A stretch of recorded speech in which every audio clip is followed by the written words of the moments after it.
Você está no podcast Ori Psique, Mitologia Africana e Yorubá em Análise, com Carla Jacques. Você já parou para pensar no seu limite em contato com outro? Você é uma pessoa que anda nesse período cedendo as suas questões para poder se relacionar com outro? Ou você tem escolhido mais a si mesmo, a si mesma? Como você vem lidando com as cobranças, com o excesso de regras, com o olhar do outro, com o desejo do outro sobre você?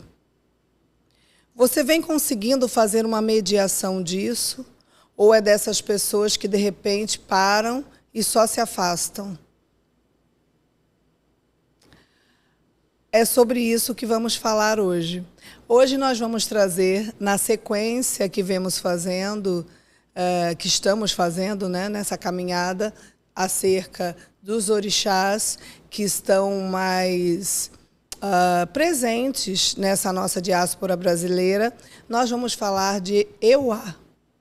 Euá é uma orixá percebida como se fora uma Amazonas.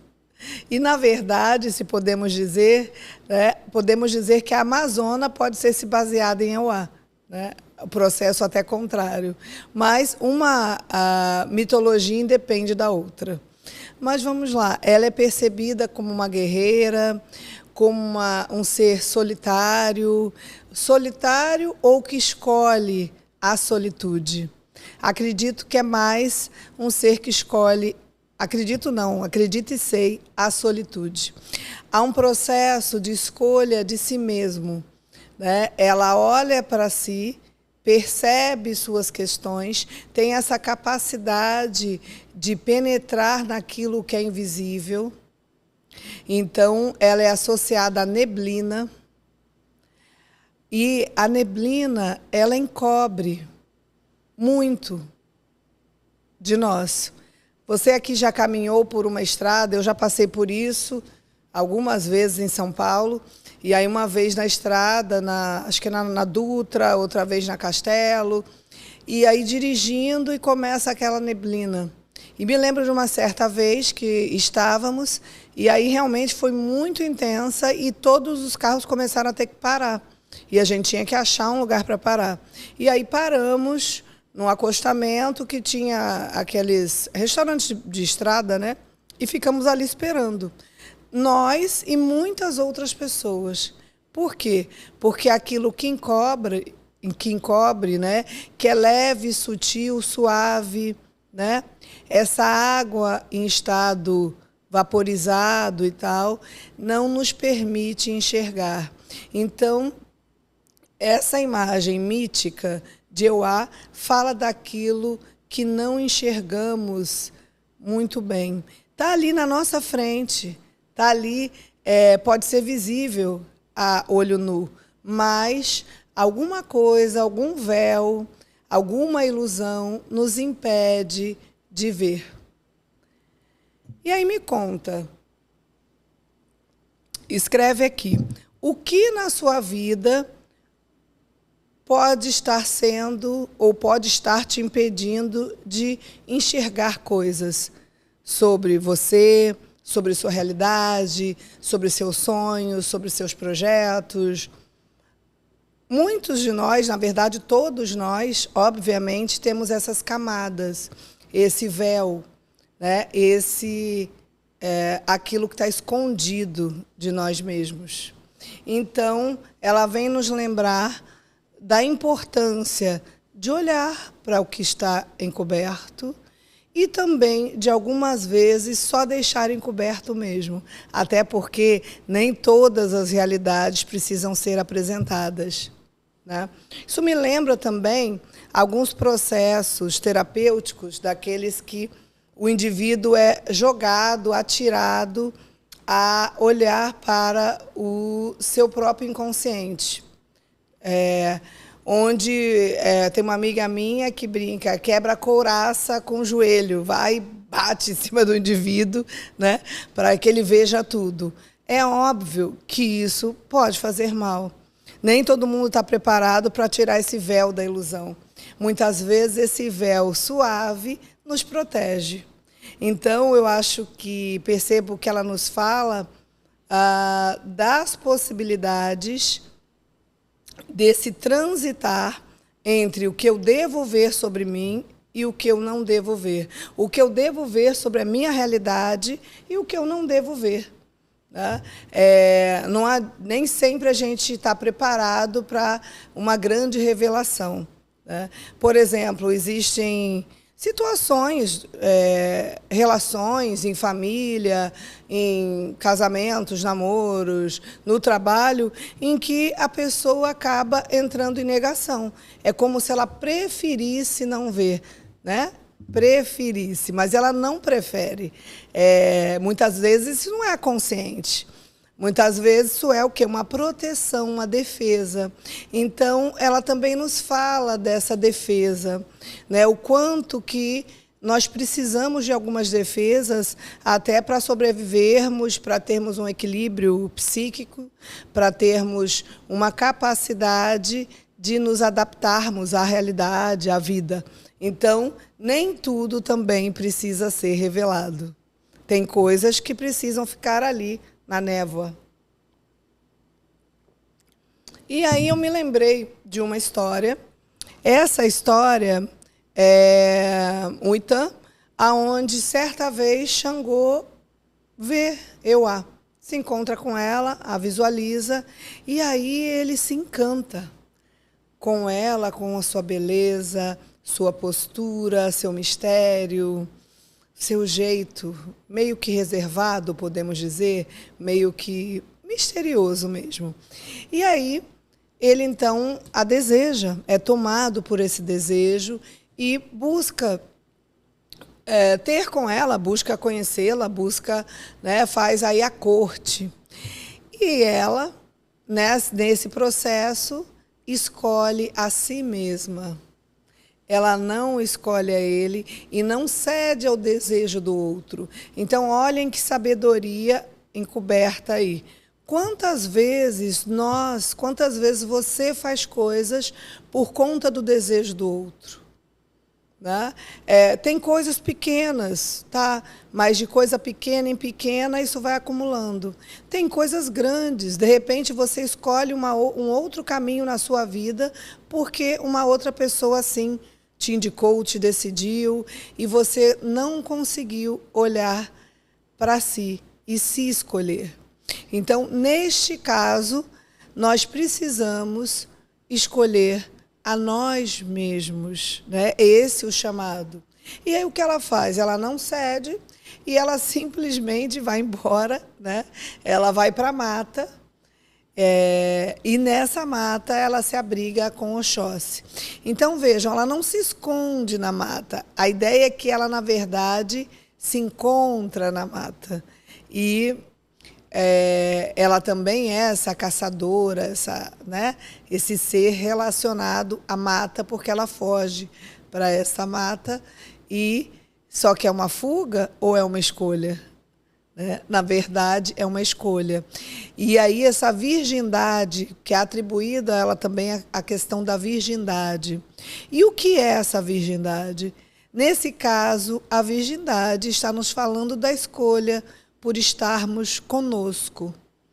O quanto ela não permite que um outro invada as suas possibilidades, invada o seu território, invada seu corpo. Fala muito também da questão do limite, né? Do limite e do respeito ao próprio corpo, ao desejo, a si mesmo e ao que se quer. Hoje é muito comum nós, mulheres, né, e falarmos disso. Não, meu corpo, minhas regras. Então, Euá já nos mostrava isso, meu corpo, minhas regras. né? É o meu momento, é aquilo que eu quero, não preciso ceder para agradar alguém. Ah, não, só porque tal pessoa quer tal coisa, né?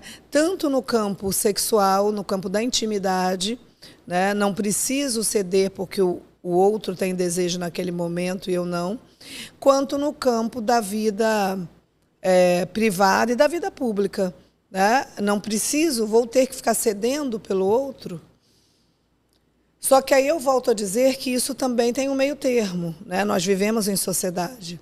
Mas é nesse arranjo, porque se eu esqueço de mim mesma, como que eu vou ficar bem em sociedade se eu abandono os meus desejos verdadeiros em prol do que as outras pessoas querem, né? E, ao mesmo tempo, se eu negligencio tudo da sociedade, não dá também. Então, eu acho que tem esse caminho aí a ser traçado, desenhado, percebido, né? A gente vai percebendo aos poucos. Esse é um ponto interessante. Me lembrei de uma outra questão.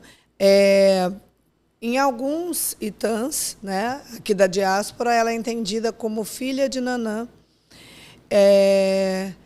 e irmã de Obaluaê e de Oxumaré. E nessa questão é como se ela já nascesse nesse ambiente, trazendo a ideia dos ciclos, né, e a ideia do começo, do crescimento, da finitude, porque ela já vem de um ambiente onde isso se faz presente, né, com esse grupo ao qual ela está associada, essa família, podemos assim dizer. E então, vejam bem, olhem que interessante. Aí, antes disso, olhem os vídeos que estão atrás. Nós já temos de Nanã, de Oxumaré, de Obaluaê. Então, observem os itãs para que vocês possam entender de que lugar estamos falando agora. As outras, né, as outras histórias estão lá, os outros episódios. Então, ela nascendo nisso, ela já tem isso em si, essa percepção. É como se ela carregasse, ela já carrega essa percepção dos ciclos da vida, desse processo todo, desse movimento da vida. Então, há uma sabedoria. Ela também é associada ao horizonte, aquilo que a gente... né, e tem a ver o quê? Quando você olha para o horizonte, pare e dê uma olhada no horizonte aí, de onde você está, ou quando você puder. Você vai olhando e começa a perder de vista, né? Você não consegue ver o final. Então, ela nos fala daquilo onde a visão não alcança, daquele lugar onde eu começo a observar, mas eu não tenho controle total sobre o que eu observo. Assim como a névoa, o horizonte também nos faz não ver tudo, né? Eu não chego a esse final, não consigo perceber o todo. Só que se eu me deixo encantar, eu vou aprender muito observando o horizonte. O horizonte pode nos falar das inúmeras possibilidades da vida. De tudo aquilo, quando eu olho para o horizonte, pelo menos eu sinto assim, me dá uma sensação de amplitude e até de descanso.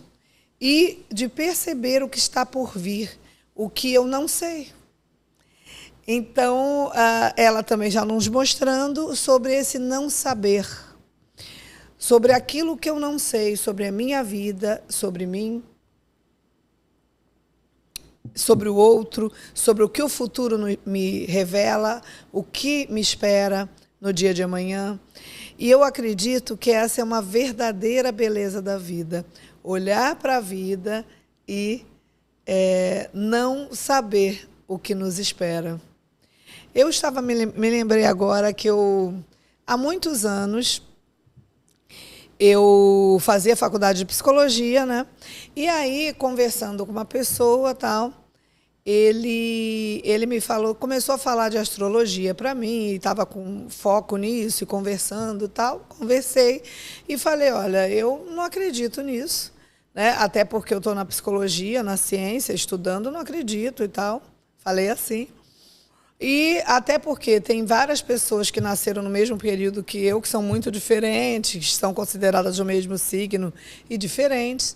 E aí essa pessoa me lançou um desafio, falou, não, então faz um curso de astrologia comigo para você ver como é, tal, você vai ver como tem sentido, como é interessante. E aí eu fui e aceitei, falei, vou como hobby fazer isso. E uma vez por semana a gente ia para o Leblon e fazíamos esse curso ali no Leblon, na praia e tal, era bem legal. Com a Lilian, me lembrei dela agora. E aí a gente fez o curso, aí eu comecei a ler sobre isso, ler livros, estudar e tal, tal. E foi muito louco que eu vi que muitas vezes o mapa astral inteiro fazia sentido. Só que isso não tem nada a ver com a psicologia, não é ciência, é um hobby. Então, eu estou trazendo isso aqui como um exemplo de uma área da vida que eu já conheci. E aí foi indo. Num certo período, essa pessoa que eu falei atendia com astrologia, tal, também como um hobby. E aí, beleza. E depois foi virando também um outro trabalho. E eu, quando fui embora para São Paulo, dava aula, né, de psicologia da educação, era psicóloga e, separadamente, uma vez por semana, eu fui convidada a ficar, tinha uma loja que era um espaço esotérico, chamava Nohara. Era um espaço, e aí, grande, que vendia todas aquelas coisas, enfeites e tal, e ela me chamou, a proprietária, para eu atender. Ela tinha uma sala, e uma vez por semana eu atendia como astróloga. Quase ninguém sabe disso, estou falando aqui. Agora, todo mundo que quiser vai saber. E, obviamente, totalmente separado da psicologia, não tinha nada a ver, porque, né, eticamente eu sempre separei, então as pessoas nem sabem disso. E aí eu fiquei ali um tempo atendendo como astróloga, não chegou a dar um ano, mas fiquei. E aí eu vou dizer por que não chegou a dar um ano. Aí eu atendia, tal, e aí me chamaram para uma entrevista numa rádio. Dei a entrevista. Na entrevista, eu lembro que eu sorteei um mapa de uma pessoa. Quando eu sorteei o mapa, só veio para mim o quê? Nome, o que vem? Nome, data de nascimento, tal, e hora que nasceu e lugar. Fizemos o cálculo, fiz lá. Aí fui ler para a pessoa, sentei, era uma senhora, falei para ela, olha, e na época não tinha internet, não tinha como eu pesquisar a mulher, não tinha internet básica de escada que não tinha informação de ninguém, não tinha rede social. Então eu não sabia nada dela. Sentei e falei, olha, você é da área da educação, tem a ver com você, a área da educação e tal. Aí ela, sim, eu sou professora. Aí eu falei, aí você cresceu nessa área, evoluiu e tal. Fez... Aí ela falou, me aposentei como diretora de escola. Daqui a pouco eu falo para ela, e você depois começou a se interessar por assuntos esotéricos. Ela me falou, olha, realmente, eu fui para o Peru há pouco tempo atrás, cheguei no Peru, aí eu abandonei o guia porque eu sabia andar por lá, tive uma revelação e andava, aqui é isso, aqui é aquilo, e foi andando. E aí eu comprei um tarô, a fala dela, e comecei a ler. Quando eu comecei a ler o tarô, e ela começou a estudar o tarô, então ela se percebeu, e o mapa falava tudo isso. Tem várias histórias, só vou contar essa. Porque uma vez eu fui também na TV local, aí dei entrevista, aí uma outra pessoa veio, e aí falava coisas das pessoas assim. Então, o que acontecia? Ali na leitura do mapa, eu acabava revelando algumas coisas das pessoas, né? Mas é óbvio que, para mim, eu acredito que tem suas limitações, né? Mas eu me cansei rapidamente. Em menos de um ano eu abandonei isso da astrologia, eu não faço mapa nenhum de ninguém, né? E sigo minha vida. Por quê? Eu achei muito chato. Né? Eu sou psicóloga, então eu gosto da ciência, sou contra a astrologia não, acho legal para quem gosta. Né? Acho uma possibilidade.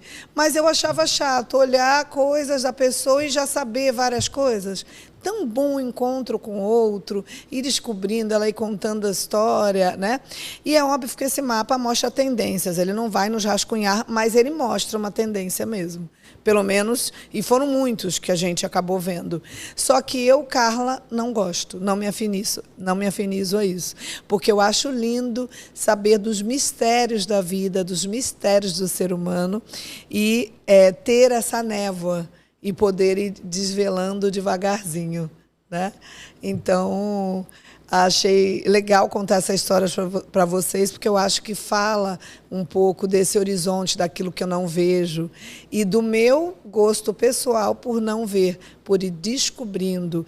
Porque eu acredito que, como Jung fala, aquilo que o analista vê do indivíduo são só projeções dele, é o indivíduo que vai me contar a história dele. E é nisso que eu me apego. Então, Euá nos fala dessa beleza, dessa descoberta por trás da névoa, da neblina, e dessa valorização do seu próprio desejo, de si mesmo. E aí fica o recado para você. Você anda valorizando a si mesmo, anda valorizando a sua solitude, escolhendo a você? Me conta. Encaminhe esse vídeo para quem você quiser, comente, curta, compartilhe, nos siga aqui, siga o canal para você poder receber. E gratidão.